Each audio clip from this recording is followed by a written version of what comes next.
Capítulo 461. Toda Francia se volvió ruidosa. Guerra, expedición rusa. ¿Con qué justificación exactamente? Bajo el antiguo Palacio de Orleans, se escucharon gritos en el Café Palais Royal. El hombre que ahora grita es Pere Gaux, director del Banco de Francia. En realidad es extraño que una persona que no es político, militar ni diplomático discuta sobre guerra. Por el contrario, muestra cuán cercano a la guerra está el imperio francés. Otro director, Perier, que observaba el ambiente a su alrededor, respondió bajando la voz. No, Rusia es el único aliado de nuestro imperio. Pero dicen que el nuevo zar apoya el antifrancés.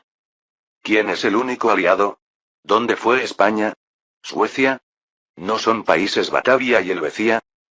Esos honestamente son estados satélites y principados. ¿No hay españoles por aquí cerca? Preocupándose por los asuntos comerciales españoles que han aumentado notablemente últimamente, Perier tosió. Aunque hablaron bajando la voz, las conversaciones secretas en cafés tienden a ser escuchadas por alguien. Por ejemplo, por personas que miran esa escena desde la galería del segundo piso del Palais Royal. Damas, director general del cartel Beauharnais, que observaba silenciosamente abajo, frunció el ceño. Realmente hostil. El ambiente de hoy. Recuerda que esas personas son directores del Banco de Francia. Monsieur Damas. ¿No son personas que deben quedar bien con su majestad el emperador? Monsieur Recamier. Recamier, que vino a discutir negocios con Damas y escuchó la conversación secreta de dos competidores, resopló. Pere Gaux y Perier son leales al dinero. A diferencia de ti o yo. También, a diferencia de Monsieur Baring. Ciertamente, Damas sonrió amargamente sospechando si Recamier no era leal al dinero. Sin embargo, comparado con la familia Rothschild que jugaba en ambos bandos durante la Tercera Guerra de Coalición contra Francia, es cierto que Recamier es un financiero fiel a Francia. Además, los movimientos recientes de Baring son realmente inquietantes. Recordando el reporte obtenido recientemente de la sucursal de Bruselas en Flandes, Damas dijo. Dicen que Monsieur Baring ha estado invirtiendo últimamente en Des Moulins, Babeuf y Sieyès. Todos son políticos antiimperialistas. ¿Por qué exactamente hace eso? ¿El sistema del imperio francés no sería más ventajoso también para Baringsbank? Recamier se rió a carcajadas y respondió. Para sobrevivir en Inglaterra es diferente. El oro no protege la vida. ¿No vimos mucho tanto tú como yo durante la revolución? A los nobles morir. Por muy vasta riqueza que tuvieran los financieros, no pueden sobrevivir si se convierten en objetivo de los políticos. Es algo que tanto Recamier como Damas vieron constantemente durante la Gran Revolución. Pero que Baringsbank, que creció junto con el cartel Beauharnais, se convierta prácticamente en enemigo, también es amargo. Damas chasqueó la lengua. Ciertamente, este palacio del virrey también fue una vez propiedad del duque de Orleans. Hablando de eso, ¿dónde está ahora el duque de Orleans? El conde de Provenza y el conde de Artois parecen haber huido a Inglaterra. Dicen que fue al nuevo continente. De cualquier manera, ya que su hijo, el duque de Chartres, se convirtió en conquistador de Quebec. Según Albert Permont, que regresó recientemente, se autoproclamó gran duque de Alaska y Quebec. De repente Damas refunfuñó sarcásticamente. Aunque el zar que debería dar el título de gran duque parece estar al borde de la abdicación. Las noticias de que el zar Pavel se está desmoronando momento a momento ya se han extendido ampliamente en París. ¿Es realmente la elección correcta comenzar una guerra por un zar que de cualquier manera será derrotado? Damas tampoco tiene respuesta particular para las quejas de Pere Gaux. Por el contrario, Recamier siguió preguntando sobre otros problemas. ¿Su Majestad el Rey Eugene no piensa resolver los problemas del nuevo continente? Aunque Nueva España sea así, ¿Quebec no debería integrarse a Nueva Francia? Su Majestad es realmente un financiero. ¿Sabe que está subordinando España al Banco Central francés y al Banco Beauharnais? De la misma manera, trata de subordinar económicamente a Quebec. La influencia siempre tiene límites. ¿No es así incluso con el cartel Beauharnais que comandas? Dupont se independizó, Permont también tiene movimientos de separación, e incluso ¿qué hay de Collo del Banco de Milán? Las palabras de Recamier son correctas. Aún así era un poco mejor cuando Eugene era virrey de Nueva Francia. Sin embargo, cuando se convirtió en rey de España, los miembros que pertenecían al cartel Beauharnais comenzaron a mostrar movimientos independentistas. Pero incluso para Damas, que es el jefe del cartel Beauharnais, es difícil detener este movimiento. Pensándolo bien, Dupont, Permón y Collo eran todos leales a Eugene. Además, Eugene ahora no es simplemente una figura política influyente, soldado o financiero, sino rey. Por eso es difícil prestar atención al cartel Beauharnais uno por uno, y tampoco necesita apegarse solo a empresas privadas. Significa que si Dupont, Permón y Collo solo cooperan económicamente con España, no hay problema particular para Eugene. Damas, que es fiel a su posición como representante de Eugene, también encuentra difícil pasar por alto este problema. Sin embargo, en lugar de explicar así, Damas negó con la cabeza. ¿No es momento de preocuparse por los asuntos de otros? Gobierne bien el Banco Recamier. Al final, la expedición rusa es el problema. Damas. ¿Qué significa eso? Los ojos de Recamier brillaron. Todos los activos, territorios y poder que existen en esta Francia fueron creados por la Revolución. Su Majestad el Rey Eugene y el cartel Beauharnais son buenos ejemplos. Todo eso puede desaparecer con una sola jugada de esta expedición. Al final, parece que Recamier también vino corriendo preocupado por la expedición rusa. Se opone a la expedición. Por supuesto. La victoria o derrota es incierta, y el riesgo de derrota es grande. Aunque se gane, de cualquier manera el mercado ruso no es tan atractivo, ¿no? Esto es problema de hegemonía. Además. Damas respondió firmemente. El cartel Beauharnais pertenece a Su Majestad el Rey Eugene. Solo seguimos a Su Majestad Eugene. Aunque Damas también tiene las mismas preocupaciones. Sin embargo, aunque sea el mismo colaborador de Eugene, la posición de Recamier como financiero independiente es diferente. Recamier, que miró fijamente a Damas por un momento, chasqueó la lengua y se dio la vuelta. Un súbdito leal es quien da consejos sabios. Recuérdalo. Sin embargo, pensándolo bien, el propio Recamier tampoco puede dar tales consejos a Eugene o Napoleón. La guerra es finalmente una apuesta, y cuando se abre el juego, se reúnen los apostadores. Finalmente llegó la oportunidad. Sieyes. Sieyes piensa que últimamente demasiados visitantes no deseados vienen a su hogar muy frecuentemente. Está preocupado de que gradualmente debería examinar la situación y retirarse. Sin embargo, está de acuerdo con que llegó la oportunidad. Bebiendo café silenciosamente, Sieyes respondió al visitante no deseado. Ha pasado tiempo, Monsieur Barras. ¿La vida en Londres fue divertida? Jeje. No bromé. Fueron días vagando en la periferia después de ser empujado del trono. Pero ahora es diferente. Londres no es la periferia. Además, entiendo que trajo una carta de advertencia inglesa. Barras, embajador francés en Inglaterra, torció la comisura de la boca. Así es. Es una carta del nuevo primer ministro Pitt instando a la no intervención francesa en Rusia. Pero, ¿el emperador escuchará esto? Aunque en realidad permanece más tiempo en París que en Londres, de cualquier manera Barras es embajador que representa a Francia. Pero muestra actitud como si representara las palabras de Pitt. Por supuesto, de cualquier manera Napoleón probablemente también envió a Barras a Londres para usarlo como carta descartable. Sin embargo, Barras parece haberse ido demasiado lejos y convertido completamente en pro-inglés. Pensando en cómo sería él mismo, Sieyes levantó de nuevo la taza de café. No escuchará ni una palabra. Más bien lo usará como pretexto. ¿Pitt también hizo esto sabiendo esto?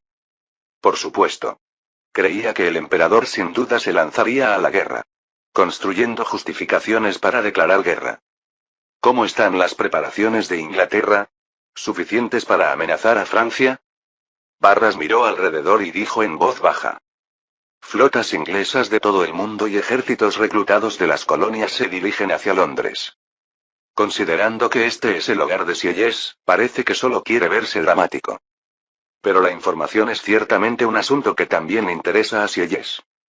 Porque dependiendo de qué tan preparada esté Inglaterra, la victoria o derrota puede cambiar. Dicen que se acumularon muchos materiales en el Cabo de Buena Esperanza. Es por algo llamado Canal de Suez. Dicen que los precios de acciones se dispararon. Pero te aseguro que cuando la flota inglesa se intensifique, no quedarán barcos franceses que puedan usar ese canal. En todo el Océano Índico. El dominio marítimo inglés nunca se puede derrocar. Con la marina francesa. Sieyès, que mostró actitud tranquilizada por un momento, lanzó una frase. Cuando regrese, envíeme personal capaz de mover el ejército en Francia en caso de emergencia. Dumouriez sería bueno. La expedición rusa, Sieyès tampoco conoce la victoria o derrota. Las preparaciones inglesas, tampoco sabe qué tan efectivas serán. Pero cuando todos se ausentaron, es posible causar un cambio político en París. A Sieyès, que menciona al general que una vez causó traición y huyó, Barras ladeó la cabeza y preguntó. Bueno, no importa. ¿Quién va a instigar la expedición esta vez? De cualquier manera, la competencia inmediata es finalmente instigar la expedición rusa a nivel nacional. Hoy, el Parlamento francés de 500, es decir, la Cámara Baja, está hirviendo. Hoy, quiero hacer un anuncio importante. Babeuf, líder de los igualitarios que representa las fuerzas jacobinas. En realidad, durante el apogeo de los jacobinos ni siquiera pudo unirse a las filas. Sin embargo, ahora que todos los jacobinos murieron, cambiaron de bando o se convirtieron en facción napoleónica, solo queda Babeuf. Por decirlo, Babeuf, activista de estilo antiguo, dio un discurso vigoroso con técnicas de la época revolucionaria. Han pasado 10 años desde que comenzó la Gran Revolución. Libertad, igualdad, fraternidad. Los tres grandes espíritus se extendieron por toda Europa, derrocamos a los monarcas y derrotamos a los Habsburgo. Los diputados de la Cámara Baja, antiguos revolucionarios, se miraron entre sí. ¿Por qué ese hombre actúa así de repente? ¿Los igualitarios no son originalmente antiguerra? Es extraño. Verifiquen si acaso está siendo sarcástico. Entonces Babeuf gritó. Pero. En el este queda el último opresor, aquellos que oprimen al pueblo bajo el nombre de siervos, el zar. Zar, es decir, el gobernante de Rusia, Pavel. Todos los diputados de la Cámara Baja se horrorizaron. Ahora el imperio francés, especialmente el emperador, declaró expedición para ayudar al aliado Pavel. Pero insultar al zar llamándolo opresor cuando se discute el consentimiento para la expedición. Aunque sea cierto, es peligroso. Alguien debe detenerlo. Era el momento en que el expresidente de la Cámara Baja Desmoulins se levantó para gritarle que se callara. De nuevo, Babeuf rugió. Aconsejo al Estado. Exijo al emperador. Derroca el sistema del zar y libera al pueblo ruso. Ese es el espíritu de la revolución. Por un momento, fluyó el silencio. El contenido no se aparta de las afirmaciones igualitarias. Extender el espíritu revolucionario por toda Europa, derrotar a los opresores y liberar al pueblo. Pero los medios son extraños. En un momento, Desmoulins gritó. Dios mío, Babeuf acaba de apoyar la guerra. Babeuf asintió vigorosamente e informó al Parlamento. Liberemos Rusia en nombre de la Gran Revolución. En ese momento, como respondiendo, los diputados gritaron. ¡Uaaa! En este momento, la gran expedición rusa se convirtió en guerra por la Gran Revolución. Aunque fue un discurso falso, ocurrió la paradoja de que este discurso quedaría en la historia. Capítulo 462. ¿Qué pensará de esta guerra el autor que escribió sobre la teoría de la guerra? La guerra es finalmente un medio para lograr objetivos políticos. Creo que esta guerra también es lo mismo. Clausewitz dijo mirando a Eugene. Antes de que Eugene partiera al nuevo continente, había tomado medidas. A principios del siglo XIX, había extraído a dos figuras principales que ejecutaban la reforma del sistema militar prusiano. Uno era Gneisenau, y el otro era precisamente Clausewitz, el autor de la historia original sobre la guerra.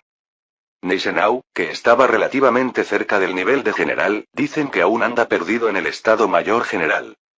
Sin embargo, Clausewitz, que era oficial subalterno, se adaptó bastante exitosamente al ejército francés. Incluso ahora es uno de los ejes centrales en el establecimiento del plan operacional de la gran expedición rusa. Eugene observó a Clausewitz, que fue llamado hasta el palacio de Fontainebleau, y ladeó la cabeza. Entonces que Babeuf apoyara la guerra también sería por esa razón. Yo como extranjero no conozco hasta los complejos asuntos internos franceses. Pero cuando instigó la guerra, debió sentir que obtendría mucho. Sí. Ciertamente obtendrá mucho. Si gana, se beneficiará de haber apoyado la guerra, y si pierde, tendrá la oportunidad de derrocar el imperio. Clausewitz se sorprendió más bien por las palabras de Eugene que parecían penetrar las intenciones de Babeuf. Sabiendo eso, lo deja pasar. ¿No sería prácticamente una figura antinacional? Si fuera Prusia, inmediatamente habría ido a prisión o sería exiliado del país. Sin embargo, sorprendentemente el sistema imperial napoleónico no expulsa fácilmente a figuras antinacionales incluso en la historia original. Por supuesto, el caso de Madame de Staël es un poco diferente. En la historia original fue porque trató de seducir a Napoleón, lo que irritó mucho a Napoleón. Entonces, ¿cómo es ahora? Eugene se rió y dirigió la mirada. La seguridad de París es responsabilidad de Fouché y Savary. ¿No es así, Roche-Jacqueline? La Sûreté solo se encarga de información externa. Entonces informa la información recopilada aquí al jefe de Estado Mayor Clausewitz. Jomini ya debe haber escuchado. Es decir, respondió que no importa si Fouché o Savary hacen su trabajo. Por supuesto, no es un problema tan simple, pero Eugene no se preocupaba mucho por Babeuf. Además, de cualquier manera si la gran expedición rusa falla, gente como Babeuf no será problema en otro sentido. Roche-Jacqueline, jefe de la Sûreté, la agencia de información externa francesa, informó con rostro aún bronceado. Rusia está actualmente prácticamente controlada por el príncipe heredero Alexander. El ejército comandado tiene como fuerza principal los 200.000 del ejército expedicionario a India. 30.000 jinetes de caballería, 620 cañones. En realidad están aumentando más. Dicen que las tropas de defensa fronteriza de varias regiones también se están rindiendo sucesivamente a Alexander. Actualmente solo parece que el comandante estacionado en Finlandia, Buxueveden, es leal al zar. Prácticamente significa que toda Rusia ha caído en manos de Alexander. Pero Eugene, que escuchaba el reporte junto, se dio cuenta de algo un poco extraño. Faltaba una figura de máxima prioridad. ¿Las tropas de defensa fronteriza polaca de Kutuzov se rindieron? Roche-Jacqueline pasó las páginas del documento y negó con la cabeza. Aún no. Están preparando defensa a muerte cerca de San Petersburgo. Sin embargo, parece que abundan los desertores. ¿Hasta cuándo resistirán? Eso depende de cuándo Francia envíe tropas. Eugenia asintió. Probablemente Bagration, como Bennigsen, se pasó al nuevo autoproclamado zar. Es un caso que muestra cuánta falta de popularidad tenía Pavel. Bien, así es. Clausewitz. ¿Qué piensas? Clausewitz miró fijamente el reporte que presentó Roche-Jacqueline. La situación donde el zar Pavel y el usurpador Alexander se enfrentan en Rusia, las preparaciones de la Grande Armée francesa, y sobre todo el plan de suministros que el propio Clausewitz está elaborando. Clausewitz, que había estado encajando las tres informaciones en su cabeza, levantó la cabeza. Yo, como soy de origen prusiano, no conozco las condiciones de las carreteras del área.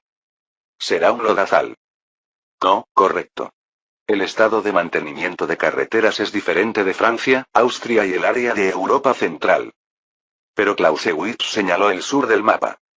Sin embargo, el sur también es igual. Con el concepto geográfico de la historia original moderna, es el área del norte de Ucrania. Por el contrario, la ruta que Napoleón originalmente iba a tomar se puede decir que era Polonia, Bielorrusia y Rusia occidental según la historia original. Sin embargo, Clausewitz dijo que tanto Bielorrusia como Ucrania son lodazales.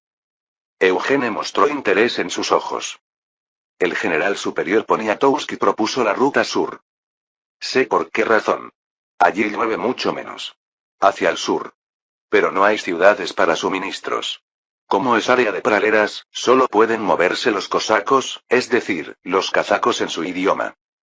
Entonces, ¿qué ruta quieres proponer? Clausewitz ya no tartamudeó más y preguntó claramente. La guerra cambia según los objetivos estratégicos y los medios. ¿Cuáles son los objetivos y medios de esta guerra? Después de escuchar eso, se lo diré. Es lo que Clausewitz enfatiza en sobre la guerra. No hay respuestas fijas. Solo hay diferentes soluciones según la situación, ambiente, tácticos, soldados y tiempo. Entre estos, lo más importante son los objetivos y medios de la guerra misma. Eugene consideró esa memoria y respondió. El objetivo de esta guerra es hacer que el emperador de Europa sea uno. Los medios son la Grande Armée, los cuerpos franceses que lucharon en la última tercera guerra de coalición contra Francia, las tropas de la Alianza del Rin, y los ejércitos húngaro y del Ducado de Varsovia. Un gran ejército total de 600.000. De estos, la élite francesa es solo 200.000. Considerando que en la historia original se movilizan hasta 300.000, es un número aún menor.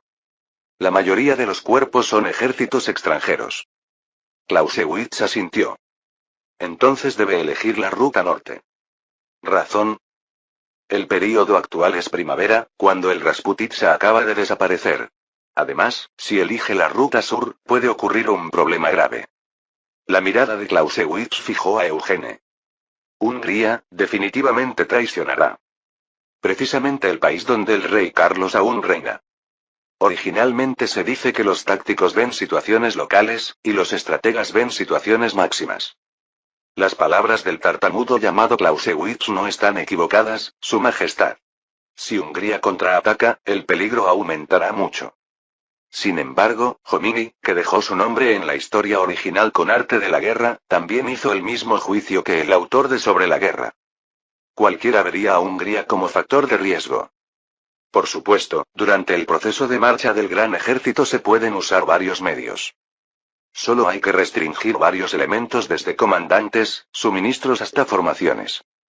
Como hizo Napoleón, que utilizó soldados austríacos durante la expedición rusa en la historia original. Sin embargo, como Napoleón finalmente fue víctima de Austria, no hay forma de controlar si envían nuevos soldados desde el país. Por eso, la traición de Hungría debe considerarse como variable. Eugene, sumido profundamente en pensamientos, dijo a Jomini. Haz que el Estado Mayor General asigne a Clausewitz a nuestro lado, cuarto cuerpo. Que participe en los planes de suministros y marcha. Entonces elegirá la ruta norte. La guerra es originalmente engaño. No necesitamos revelar nuestra ruta de marcha tal como está. Hacia el norte haremos avanzar las tropas de la Alianza del Rin. En esta expedición Eugene comanda el cuarto cuerpo. Precisamente el mismo cuerpo que comandó en la campaña de Jena. Sin embargo, Lasalle se quedó fuera por Berthier, y la fuerza principal de la Guardia de Caballería también permanece en España. Pero el Estado Mayor centrado en Jomini, Junot e Hippolyte permanece igual. Pero Eugene presentó una conclusión que incluso estos miembros del Estado Mayor no pudieron predecir. Sin embargo, la fuerza principal de la Grande Armée tomará la ruta sur. Jomini levantó las cejas y preguntó. Su Majestad, ¿cuál es la razón de ordenar asignar a Clausewitz y luego decir esto? No acepta ninguna de las conclusiones de Clausewitz. ¿No es eso ver que Clausewitz estaba equivocado? ¿Por qué Eugene nombra a Clausewitz pero al mismo tiempo da instrucciones completamente opuestas? Eugene respondió simplemente. Básicamente Clausewitz es alguien que se adhiere a lo ortodoxo. ¿Perdón? Es competente para establecer gran estrategia, pero no sobresale en usar estratagemas en combate real. ¿Hungría? Eso lo pueden manejar Serbia, Croacia y Grecia. Con un método muy simple, Eugene resolvió las preocupaciones de Clausewitz y de todo el ejército del Imperio francés. ¿Temes ser apuñalado por la espalda? Entonces, prepara otro enemigo en la espalda del oponente.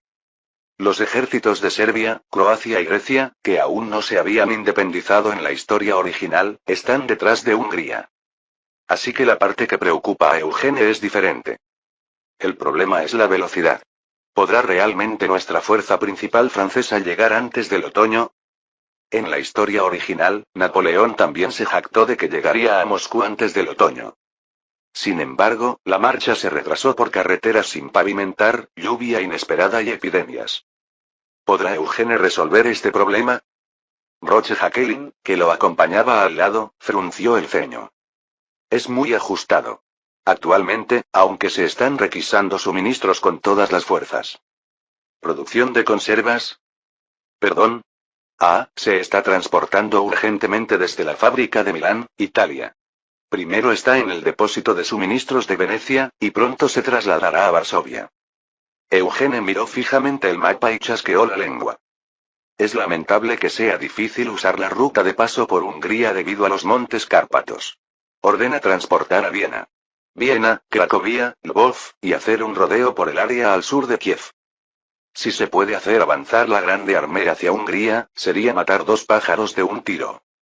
Intimida a Hungría mientras le encarga completamente los suministros a Hungría, pudiendo quitarle fuerzas. Sin embargo, entre Hungría y Rusia están los montes Cárpatos, por lo que la marcha no es tan fácil. Así que hay que hacer un rodeo por el sur de Polonia, norte de Ucrania y las praderas del sur de Ucrania con Viena como eje. Como dijo Clausewitz, es un camino donde solo pueden moverse los kazacos, nómadas rusos. Hipólite se adelantó urgentemente. Su Majestad el Rey. Solo con las conservas en producción en Milán, ¿será difícil el suministro completo? No, hay un país que se encargará de los suministros. ¿Exactamente dónde es eso? Eugene miró fijamente un solo lugar en el mapa.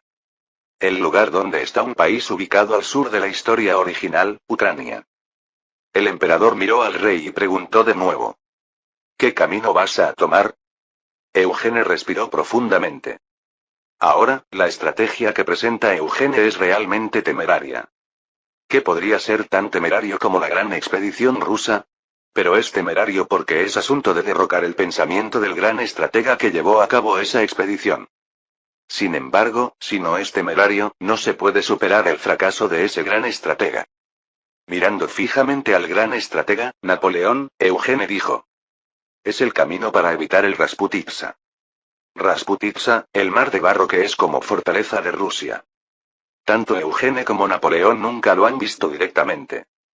Sin embargo, es claro que obstruirá el camino que debe tomar el cuerpo. Napoleón ladeó la cabeza. Entonces, ¿qué método usarás? Elegiré la ruta que avanza por el sur de Ucrania, no, por la costa del Mar Negro. Allí, como es pradera, disminuye el lodazal, y además hay menos frío y lluvia. Entonces el plan de suministros usando Polonia se arruinará. En un momento, los ojos de Eugene brillaron. El Imperio Otomano será nuestro depósito de suministros. Su Majestad. En la historia original había una razón por la que Napoleón finalmente no pudo elegir la ruta sur. Porque el Imperio Otomano era pro-francés, pero en este período se volvió pro-inglés. Sin embargo, actualmente, debido a que Marmont sigue estacionado, el Imperio Otomano sigue siendo país aliado pro-francés. Napoleón se golpeó la rodilla. En efecto. Me gusta. Precisamente, eso. Con esto, la ruta de marcha de la Grande Armée cambió completamente. No la ruta norte fracasada, sino la ruta sur desconocida. Capítulo 463. Rasputitsa, un desastre inevitable en el camino hacia Rusia. Enfrentar este desastre es inútil. Su Majestad. Un hombre con bigote elegante, Poniatowski, informó. En la historia original, Poniatowski también argumentó que el ejército francés debería evitar la ruta norte. Por supuesto, Napoleón naturalmente confió demasiado en su propio plan, y además se negó por preocuparse por los problemas de suministro que surgirían al elegir la ruta sur. Sin embargo, dijo que el cuerpo polaco de Poniatowski podía elegir el sur, pero como resultado todos fueron aniquilados en el camino de regreso desde Moscú. Ahora Napoleón, que escuchó una alternativa completamente diferente, sonríe relajadamente y pregunta. Entonces, ¿qué crees que deberíamos hacer? General Superior Poniatowski. Naturalmente debemos rodear. Propongo pasar por la región de Edmanschina, la costa norte del Mar Negro. ¿Edmanschina?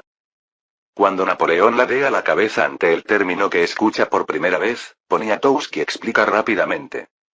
Sí, es la tierra que dominaban los cosacos de Zaporozhia, un lugar aún inquieto.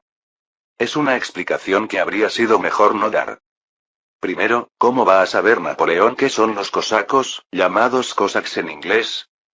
Sin embargo, debido a la explicación previa de Eugene, Napoleón también entiende a grandes rasgos. Es una confederación de nómadas que recorre las praderas del sur de Rusia, originalmente un grupo que pertenecía a Polonia.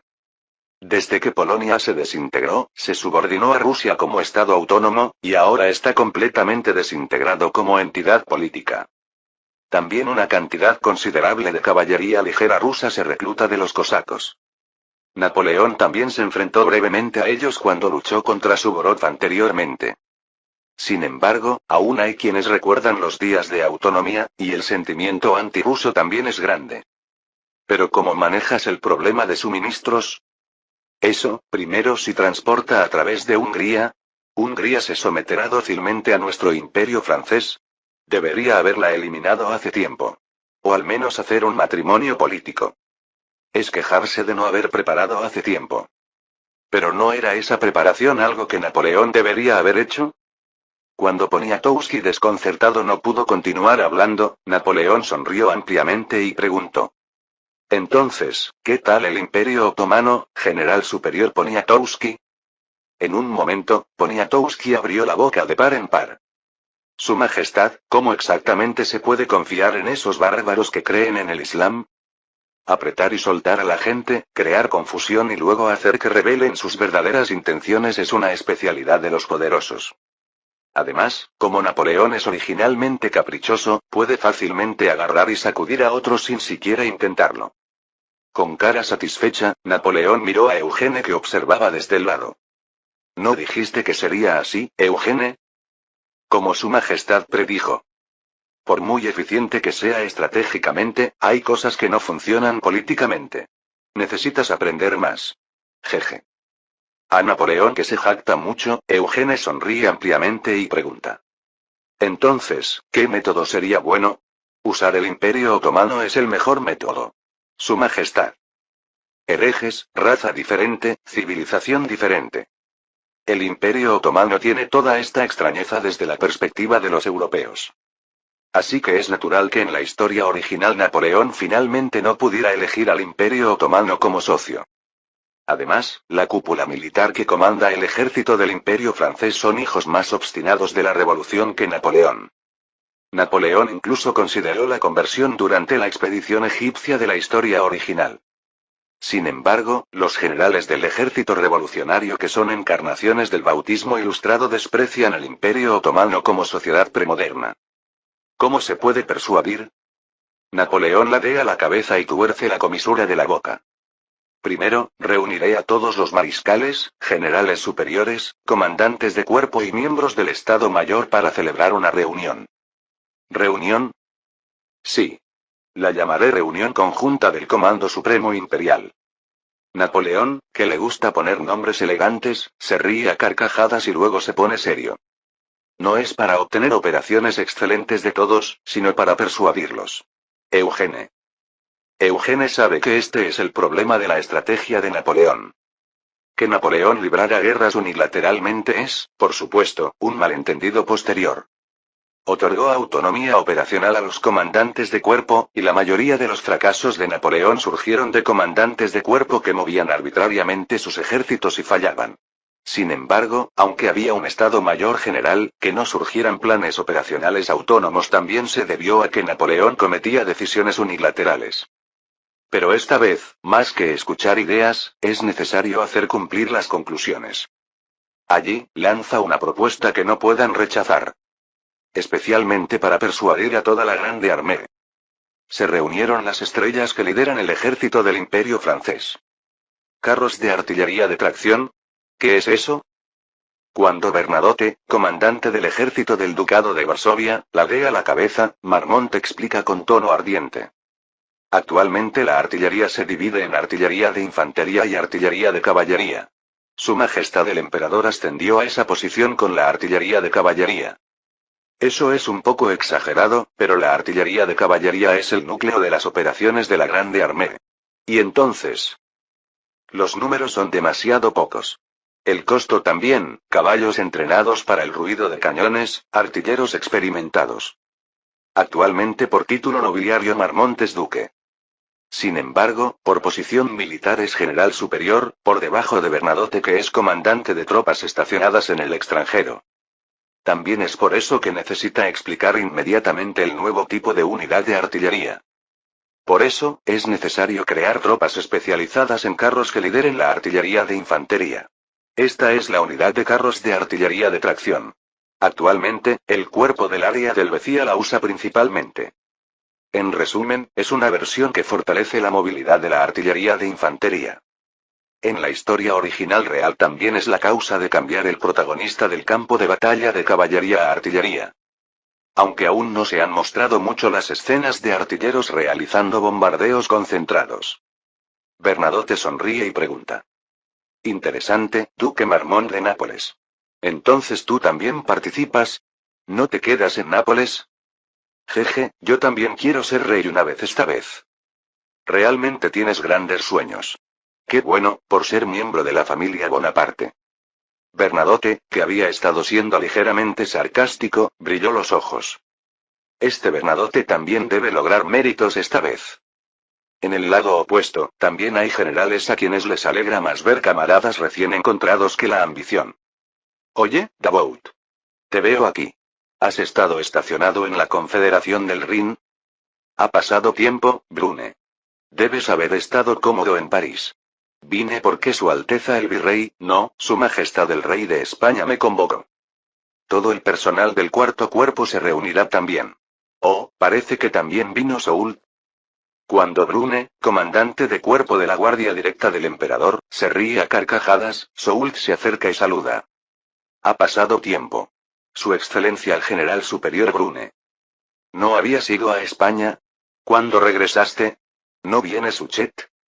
Vine acompañando a Su Majestad el Rey Eugene como escolta. De alguna manera me convertí en alguien clavado al ejército expedicionario. El general de división Suchet probablemente vendrá con Su Excelencia el Mariscal Massena. En la historia original son parte de los llamados 26 mariscales. Sin embargo, ahora que el mariscal del imperio se ha convertido en una posición más preciada, la mayoría permanece en el nuevo cargo de general superior. Es natural que todos vean esta gran expedición como oportunidad para ascender a mariscal y obtener títulos nobiliarios. Ya han recibido todos la Orden de la Legión de Honor en el grado más alto. En el lado opuesto también se veía a comandantes de caballería discutiendo entre sí. Besieres. Esta vez la vanguardia es mía. No pienses absolutamente en arrebatármela. General de división Murat, no tengo tal pensamiento. Esta marcha es un viaje de ultra larga distancia. Marchar en vanguardia no significa que serás vanguardia también en batalla. Presumiendo. Cambia ese peinado anticuado. Cuando cargues volará polvo blanco.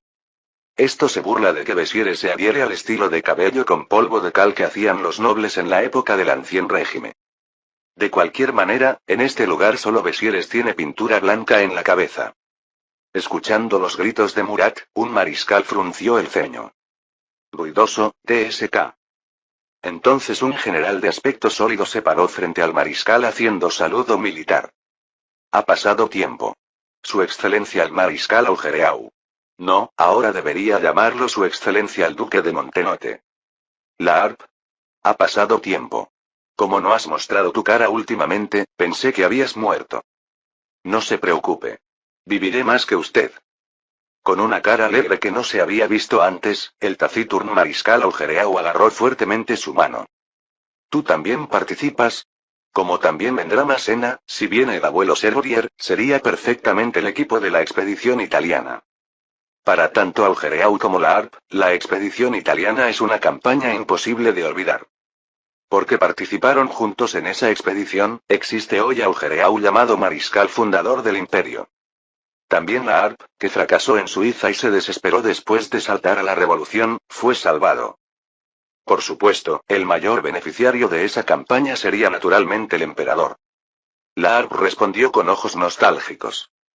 Esos tiempos fueron buenos.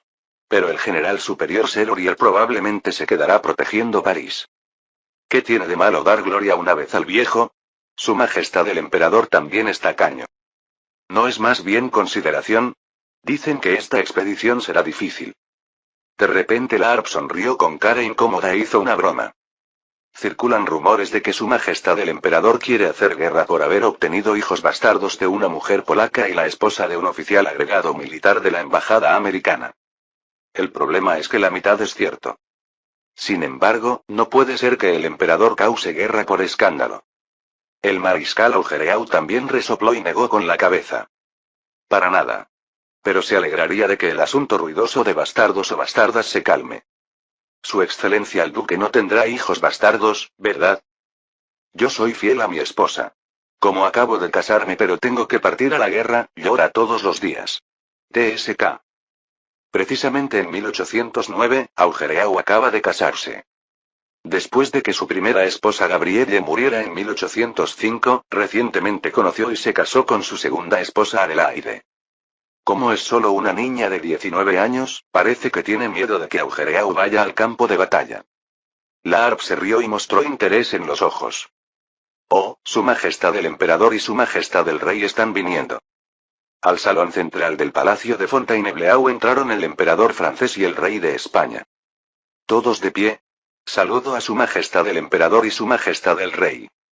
Con la convocatoria del jefe de Estado Mayor, Mariscal Berthier, los mariscales del Imperio, generales superiores y generales de nivel de jefe de Estado Mayor se levantaron al unísono y saludaron. Tac. Frente a los generales que representan al ejército terrestre del Imperio francés, la Grande Armée, Berthier declaró. Se inicia la reunión conjunta estratégica del Comando Supremo del Imperio francés. Sin embargo, ninguno de los generales imaginó que esta reunión sería una notificación unilateral. Naturalmente, el Imperio Otomano nunca fue considerado como objetivo de cooperación para los generales de la Grande Armée. ¿El Imperio Otomano? ¿Se puede confiar en ellos? Cuando Augereau se opuso primero, otros generales también gritaron. Por Dios, no tiene sentido. Si los turcos nos traicionan, todos terminaremos en el Mar Negro. ¿El sur de Kiev? Entiendo que no hay ciudades. Es más severo que la ruta de Polonia. Esto será un desastre. Todos morirán congelados, hambrientos o en emboscadas. Lannes, Davout y Bernadotte saltaron. En realidad, la razón por la que Murat no salta es porque desde el principio no tiene sentido del terreno o estratégico. Si se deja así, todos los mariscales, comandantes de cuerpo y jefes de Estado Mayor gritarán oposición. Eugene blandió el bastón de mariscal y golpeó una columna. ¡Bang! Cuando todos cerraron la boca momentáneamente por el ruido, Eugene miró a todos desde arriba y dijo. Mariscales del Imperio, comandantes de cuerpo y jefes de Estado Mayor. No confían en sus compañeros. Augereau, que se puede considerar el más veterano, se levantó de un salto. Compañeros. ¿Qué significa eso? Duque Augereau de Montenotte, ya está Marmont en el Imperio Otomano, quien es miembro de los 9 mariscales. Marmont solo no puede garantizar la confianza del Imperio Otomano. La guerra no se lleva a cabo simplemente con confianza personal. Su Majestad Eugene. Augereau siempre dice lo ortodoxo. También lo ortodoxo es la respuesta correcta con alta probabilidad de éxito. Sin embargo, Eugene sabe que no se puede ganar la gran expedición rusa con ortodoxia.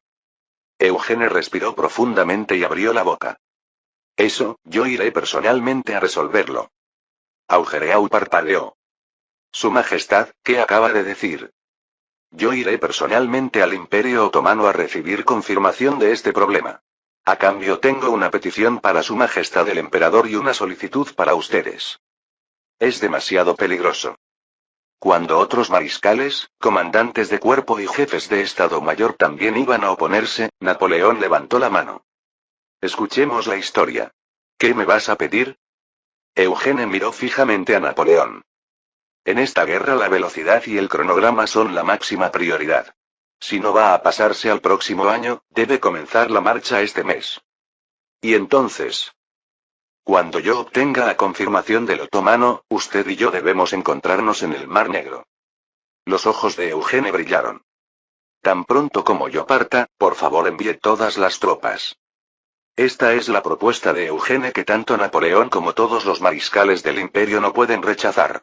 Capítulo 464. Abril de 1809, había llegado el momento en que se necesitaba verdaderamente una guerra relámpago del siglo. ¿Por qué tenemos que apresurarnos tanto por el asunto de enviar mensajeros, cuando ni siquiera estamos moviendo ejércitos?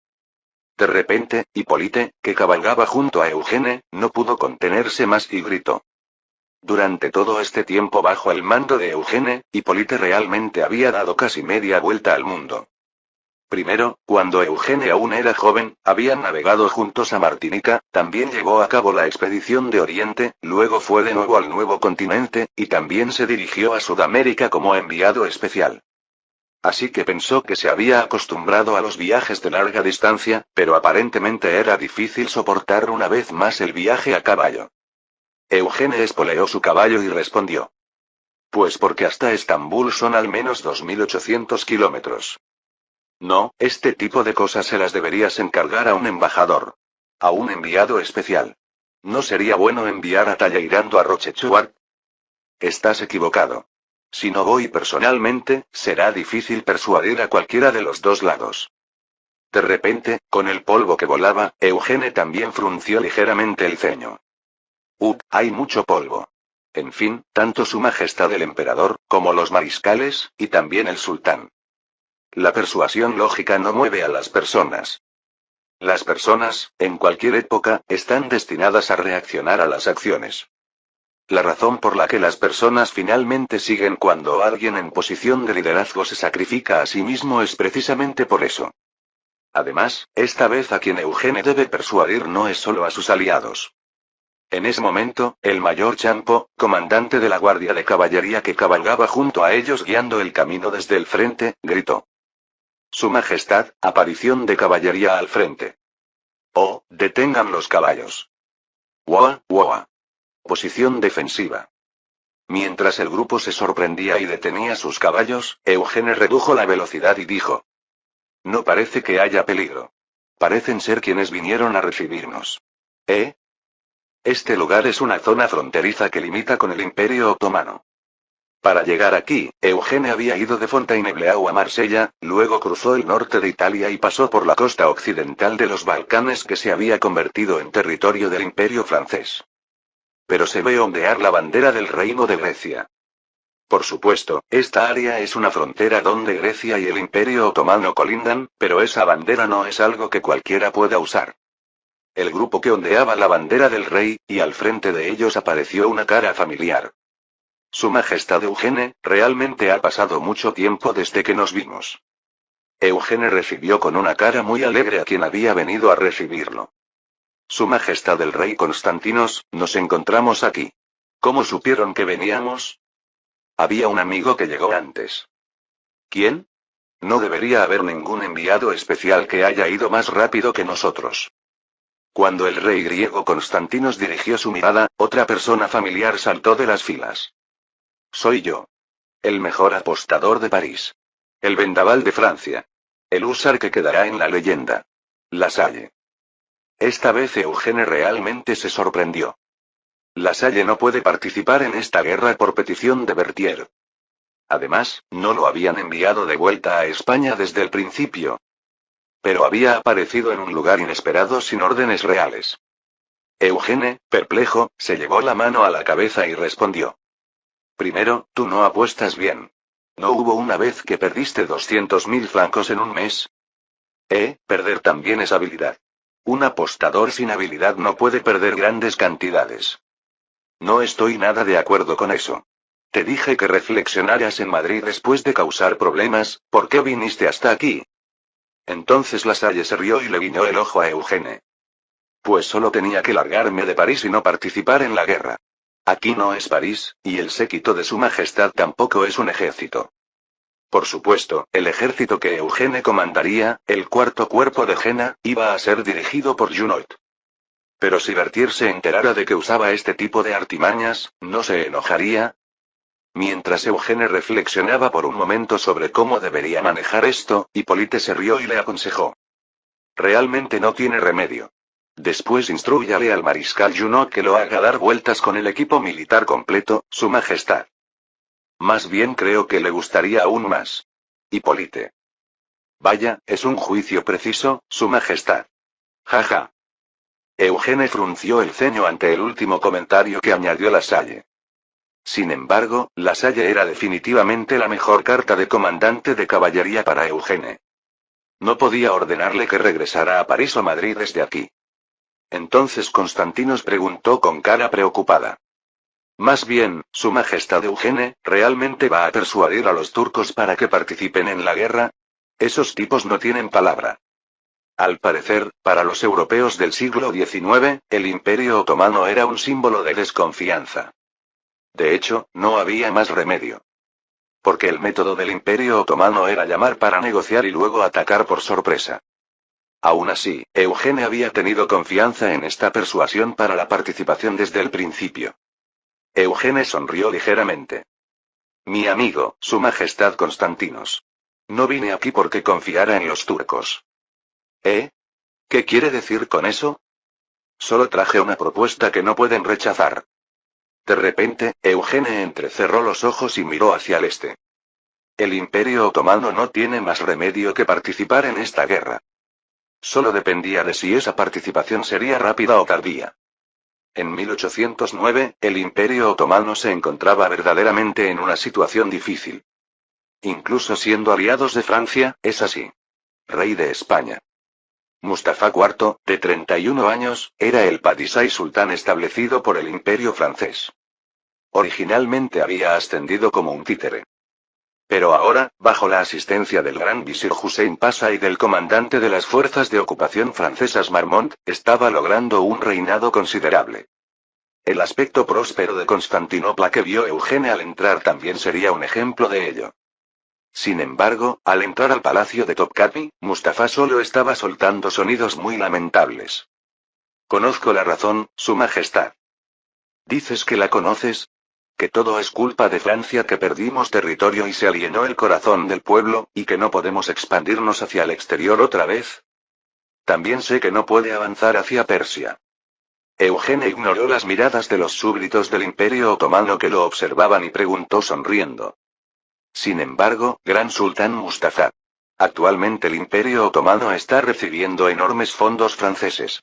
Inmediatamente, ¿no son las fuentes de este palacio también hechas por franceses?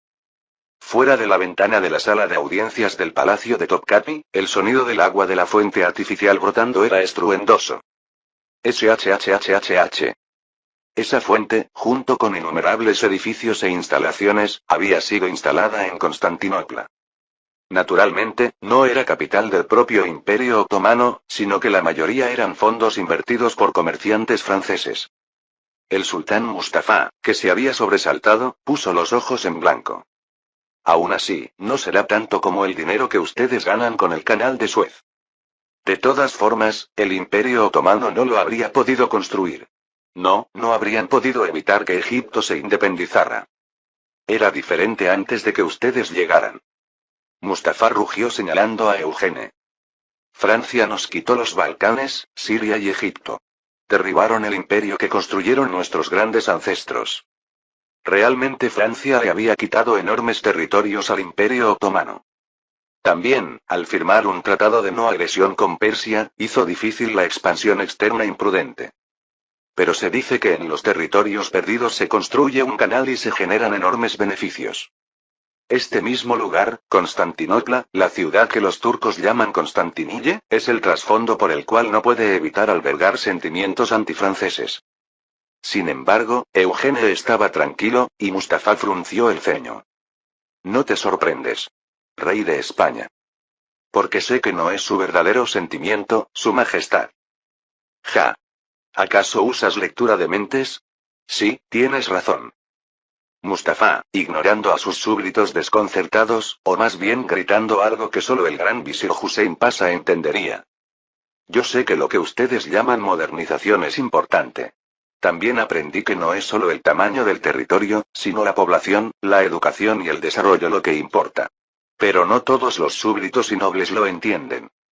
Además, sería difícil de entender para los eruditos de la ley islámica, los imanes. De todas formas, incluso en Egipto, que Francia gobierna directamente, hubo bastantes intentos de asesinato de gobernadores. A todas las personas les gusta adquirir más, y odian perder. Los beneficios de ser aliados de Francia eran indirectos, y el daño era directo a través de la invasión territorial. Pero Eugene, aún con cara sonriente, lanzó una historia sorprendente. Les resolveré el problema con nuevo territorio. Mustafa preguntó con cara tan absurda como Hussein Pasha y los demás súbditos. ¿Por qué? ¿Acaso Francia lo permite? Porque el Mar Negro y el Cáucaso serán de los otomanos. ¿Qué? De repente, Eugene brilló los ojos y señaló al lado del sultán. Si el imperio francés derriba a Rusia esta vez, toda la costa norte del Mar Negro y el Cáucaso serán de los otomanos. Allí había un globo terráqueo exportado por Francia. Justo la cara que mostraba el globo terráqueo era el Imperio Otomano. La tierra al otro lado del Mar Negro al norte del imperio. El territorio que una vez ocupó el Kanato de Crimea, que era un estado vasallo del imperio, y que fue arrebatado por Rusia convirtiéndose en causa de varias guerras. Además, el Cáucaso era la famosa zona fronteriza que iba de la dirección rusa hacia Persia. Entonces, también se abrirá el camino hacia Persia. ¿Me permitirán, al Imperio Otomano, Persia? Además, también el camino hacia la India. Eugene susurró a Mustafa. Su Majestad puede convertirse en el único gobernante de los musulmanes. Una propuesta que el Padishá del Imperio Otomano absolutamente no podía rechazar. En el lugar donde se ve el Cuerno de Oro, en la mejor ubicación, estaba la embajada francesa. Realmente ha pasado mucho tiempo. Ahora debería llamarte Su Majestad el Rey. Pero de alguna manera parece que me estifaste. Marmont se rascó la cabeza y preguntó. Realmente era la primera vez que se encontraban en más de 10 años. Pero más que alegría, tenía un corazón poco complacido. Primero, la gran expedición a Rusia tampoco parecía una guerra tan fácil para Marmont. Pero lo que Eugene vino a proponer era demasiado fantasioso, así que no podía estar más complacido. El Imperio Otomano tradicionalmente tiene un sistema de suministro que puede movilizar un gran ejército de 200.000. Un sistema y almacenes de alimentos llenos que permiten raciones cada 4 días. También unidades de suministro móviles. Necesitamos el triple de eso porque somos 600.000. Bueno, eso está bien, pero ¿realmente le vas a dar Persia a los otomanos? El sultán está ahora cegado por el territorio, así que es correcto que no recibió lo real. Eugene miró a Marmont y sonrió ligeramente. Realmente, si quiere conquistar Persia, ¿no debería recibir armas de nosotros? No territorio. Marmont recibió el café que trajo su esposa Angélica y chasqueó la lengua. Entonces nosotros solo estamos usando al Imperio Otomano. Cuando termine esta guerra, definitivamente regreso a casa. Si regreso, será un desastre. No necesariamente. De hecho, de todas formas los préstamos o las inversiones de capital continuarán. Nosotros tenemos dificultades para dominar a los otomanos, y los otomanos se convertirán en aliados fieles. Como tú has hecho bien hasta ahora. No será una historia tan fácil. Además, invertir sin compensación es ridículo. De repente, chispas saltaron de los ojos de Eugene. Si realmente quieres ganar a Rusia, puedo hacer cosas aún más extremas que esto. ¿Qué? Espera, ¿qué quieres decir con eso? Marmont, mi vida, el haberte enviado aquí, el haber puesto a Agujereau en Egipto, todo ha sido para este momento. La mitad es mentira. ¿Por qué evitar que ocurra la gran expedición a Rusia es claramente el plan A? Pero si fuera inevitable, necesitaría ayuda de Egipto y el Imperio Otomano. Esta es la verdadera razón por la que Eugene no pudo llamar de vuelta a Marmont y Agujereau al país natal durante todo este tiempo. Mientras Marmont, que aún no entendía bien, estaba a punto de mirar a Angélique, Eugene miró hacia el norte. Ahora, el gran ejército viene por la ruta de la costa norte del Mar Negro. Para ir contra el destino. El atardecer del Cuerno de Oro estaba tiñendo el mar de color sangre. Como presagiando la gran guerra que tendría lugar en el norte, en Rusia. 5 de mayo de 1809. Era el día en que Eugene terminó los preparativos para recibir la Grande Armée de Francia. Capítulo 465. Una gran expedición con un total de 600.000 soldados había comenzado. Tud. Para ir del río Rin al río Volga, existe una ruta esencial que inevitablemente debe atravesarse. Una de ellas, existe un pequeño país llamado el Reino de Hannover. Originalmente era un país dominado por los descendientes de la casa Güelfa que había sido desplazada en la competencia sucesoria durante la época del Sacro Imperio Romano. Sin embargo, por el éxito de la diplomacia matrimonial, la Casa Real de Hannover llegó a obtener nada menos que el trono inglés. Esto fue después de convertirse en una de las grandes potencias europeas tras la Guerra de los 7 Años. Además, debido a no conocer la situación inglesa, la familia real de Hannover, llamada Casa de Hannover en inglés, también tomó la decisión histórica de confiar todos los poderes al primer ministro. Pero incluso después de que toda la familia real emigrara a Inglaterra, el territorio real de Hannover permaneció. Por supuesto, ahora está en la situación de abrir el camino hacia Rusia para que el imperio francés vaya a Rusia. Comparado con convertirse completamente en territorio de Germe Bonaparte en la historia original, se podría decir que está en mejor estado. Por el contrario, este reino de Hannover también es una fortaleza inglesa en el corazón de Europa occidental dominada por el imperio francés. Un hombre que observaba con telescopio el paso de las tropas del imperio francés frunció el ceño. Realmente es magnífico. ¿Es una fuerza militar que no podríamos ni imaginar en nuestra Inglaterra? No necesariamente. Porque he visto bastantes en la India. ¿La India? En una colina en las afueras de Hannover, el general de hierro, Arthur Wellesley, asintió con la cabeza. Así es. Para enfrentar las fuerzas de esos franceses, definitivamente necesitaremos a los hindúes. Según el plan original.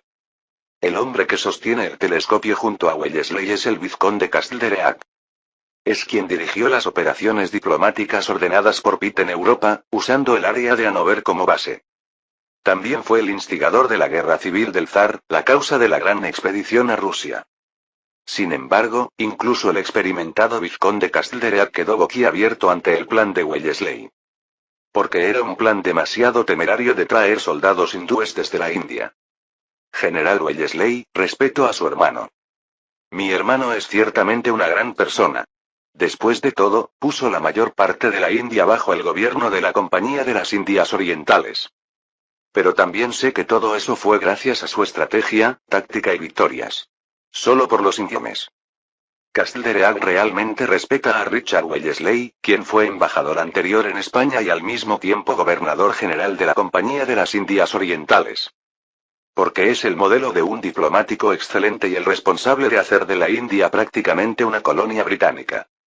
Gracias a esto, Inglaterra sigue obteniendo enormes beneficios como potencia marítima incluso después de perder las colonias del nuevo continente. Además, sabe que ese logro se debe a las victorias estratégicas de su hermano menor, Arthur. Aún así, la idea de traer un ejército desde la India era demasiado absurda. Para mí es difícil confiar completamente en las habilidades del general, y tampoco me gusta la operación de transportar ejércitos rodeando el Cabo de Buena Esperanza. ¿Estoy pensando demasiado nerviosamente? Este es precisamente el plan que Arthur Wellesley propuso a Pitt. Operación de transporte aéreo de tropas del Cabo de Buena Esperanza. Reunir a la élite de todas las tierras natales y colonias dominadas por Inglaterra.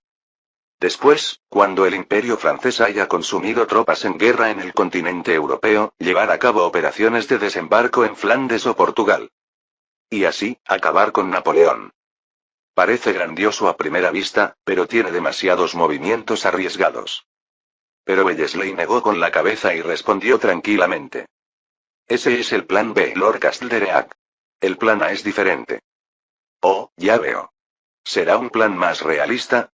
Como reunir reclutas de nuestra Inglaterra, Escocia e Irlanda, entrenarlos y formar un ejército. Hacerlos pasar por el canal de Suez.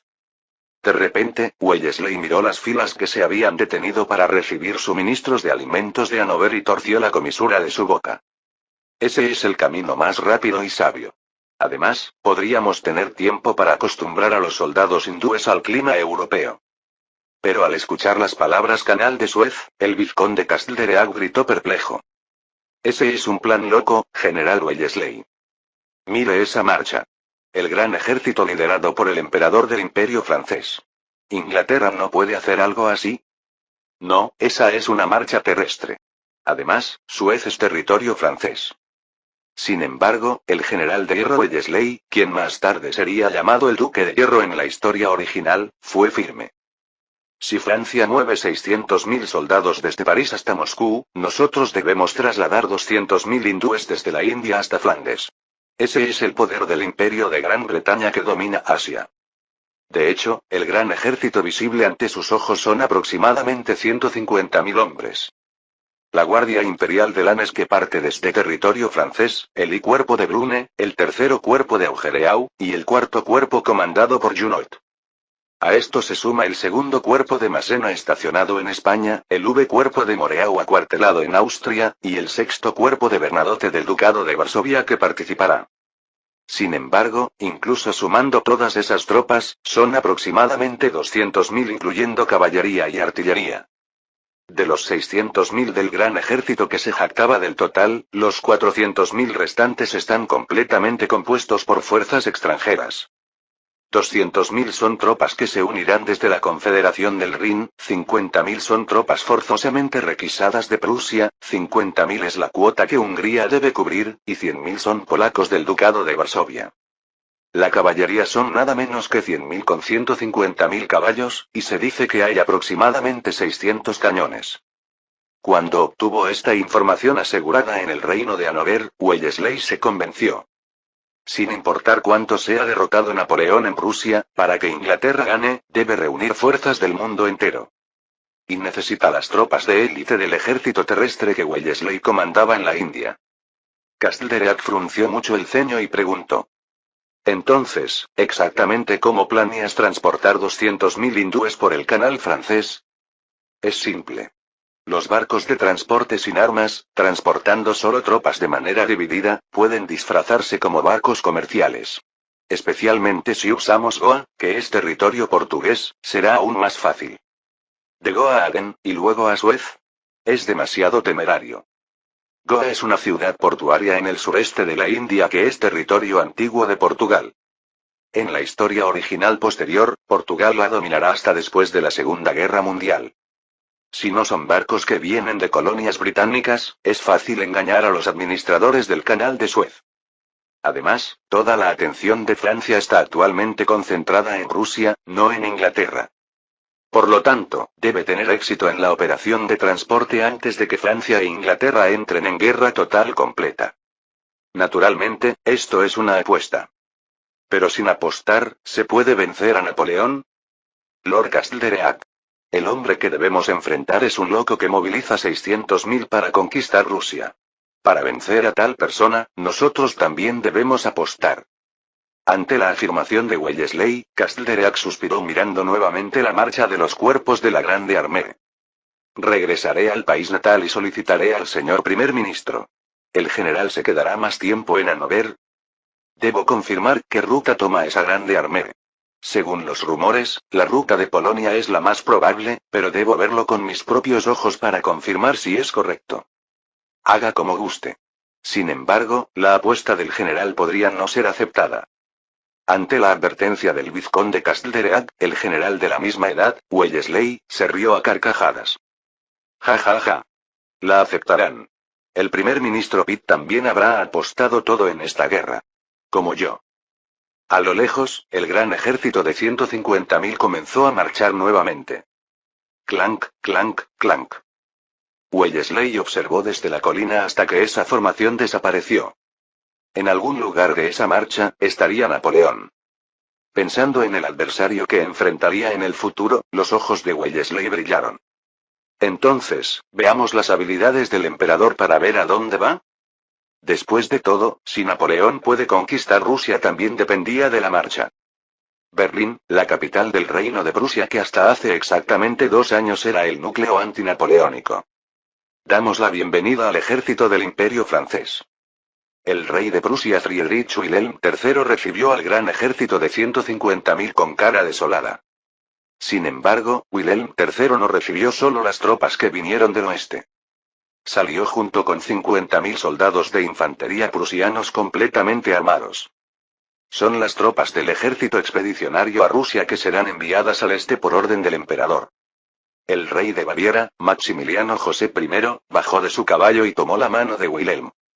Su Majestad el Rey de Prusia, ha pasado mucho tiempo. Su Majestad el Rey de Baviera. Lamento llegar tarde para felicitar su ascensión al trono. No diga eso. Más bien, el rey de Hungría aún no ha llegado. El rey Wilhelm respondió con expresión aún rígida. Parece que su epilepsia está en estado grave. Entiendo que se envió un mensajero al Imperio francés pidiendo comprensión. Sin embargo, nosotros los prusianos participaremos directamente bajo mi liderazgo. En esta expedición a Rusia participan más de 200.000 llamados alemanes. Entre los soldados reclutados en la Grande Armée del Imperio francés también hay antiguos alemanes del área del Rin. Pero el cuerpo principal es la Confederación del Rin que, según el acuerdo, participará con 150.000 tropas. A esto se suma que por la coerción de Napoleón, Prusia y también Hungría enviaron tropas. Sin embargo, que el rey participe directamente solo fue impuesto a la Confederación del Rin, pero Prusia voluntariamente decidió que el rey participara. Maximiliano hizo una expresión extraña y luego asintió. Porque significa que en caso de emergencia, el ejército prusiano puede tomar decisiones independientes en el campo de batalla. Entiendo. Como subcomandante del ejército expedicionario, acepto gustosamente la participación personal de Su Majestad. Por cierto, ¿dónde está Su Majestad el emperador? Dicen que los exploradores ni siquiera pudieron encontrarlo. Vaya, ¿también moviliza exploradores dentro del país? Realmente es digno de un estado militar. Ante la broma de Maximiliano, el comandante del cuerpo prusiano soltó repentinamente un grito agitado. Ahora incluso esas palabras son difíciles, Su Majestad. Todo el ejército nacional son solo 80.000. Un hombre con barba blanca puntiaguda y cabello erizado impresionantes, Blücher. Como se quejaba Blücher, actualmente Prusia tiene restricciones en su armamento militar. Las tropas permitidas según el acuerdo son solo 80.000. Como 50.000 de ellos fueron requisados, es natural que tanto el rey como los generales y soldados tengan caras desoladas. Sin embargo, Maximiliano sabe que eso no es todo. Es el famoso general Rayo. Es un placer. Jaja. Solo soy un viejo que no pudo morir y permaneció en el ejército. Realmente nos destrozaron alegremente en Austerlitz. Su Majestad debería haberlo visto entonces. Siempre lamento no haber podido moverme activamente en ese momento. No necesita reprocharme tanto. De repente Maximiliano bajó la voz. Usted también estará esperando una oportunidad, ¿verdad? Escuché que hay reservas. Instantáneamente, la cara del rey Wilhelm de Prusia se endureció. Prusia ciertamente solo tiene 80.000 soldados activos. Pero está organizando secretamente reservas con el concepto de fuerzas de defensa territorial que no son ejército formal. Las tropas que se pueden movilizar en caso de emergencia llegan a 200.000. Por supuesto, la mayoría son reclutas sin experiencia en combate real, pero eso se puede superar con un grupo de oficiales bien entrenados y 80.000 tropas de élite. Sin embargo, sin importar cuántas tropas haya, si el imperio francés está sólido, no hay oportunidad. A diferencia del rey Wilhelm, Blücher respondió tranquilamente. Nadie sabe cómo resultará esta expedición. Dicho esto, ¿realmente no viene el emperador? No recibimos otras instrucciones. Lo que se nos ordenó es mover 130.000 del cuerpo de la Liga del Rin, 50.000 del ejército prusiano, 30.000 del ejército húngaro, y 100.000 tropas polacas voluntarias del este hasta Varsovia. Varsovia es el punto de partida. HMM. Blücher, que se acariciaba el bigote, torció la comisura de su boca. Si nos movemos lo más lento posible, ¿se retrasaría la guerra misma? Maximiliano asintió y miró alrededor. Probablemente, sí. Sin embargo, hay quien se apresura. ¿Quién? El gran duque de Varsovia. ¿Sería más fácil si digo el duque de Sajonia? El hombre que aspira al título real con esta expedición, el duque de Sajonia Friedrich August. Es la segunda figura más poderosa en la Confederación del Rin después del Reino de Baviera, y el ejército que reclutó también es el segundo después de Baviera. Si la expedición a Rusia falla, la razón por la que las fuerzas de la Confederación del Rin no pueden volverse fácilmente antifrancesas es precisamente por el duque de Sajonia. Blücher, que obtuvo información sobre la situación interna de la alianza, asintió. Yo mismo haré que ese tipo se calle aunque tenga que intimidarlo, Su Majestad. En resumen, significa que Prusia bloqueará a Sajonia en caso de emergencia. Sin embargo, cuando ocurrió algo imprevisto, tanto el rey como el general tuvieron que confundirse. Pururum.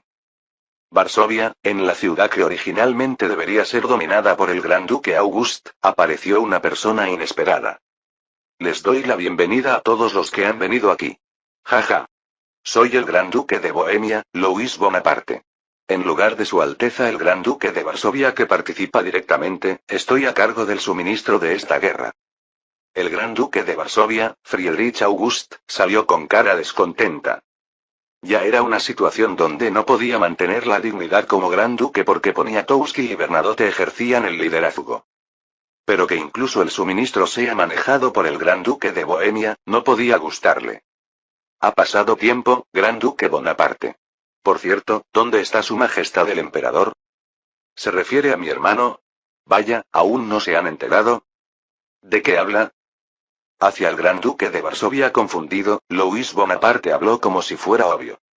Mi hermano está en la situación de avanzar hacia Cracovia. Es decir, hacia el sur. El rey de Baviera, el rey de Prusia, Blücher, todos se sorprendieron. No, todo el cuerpo de 200.000 alemanes que había marchado con dificultades hasta Varsovia se confundió. El emperador no está con ellos. Significa que va por el camino a Rusia solo con la Grande Armée. Al mismo tiempo, un hombre irrumpió en el consulado británico en Varsovia. Noticia urgente. Transmitan al país natal. El demonio ataca Rusia por el sur. Era Arthur Wellesley, el hombre que más tarde sería llamado el Duque de Hierro en la historia original.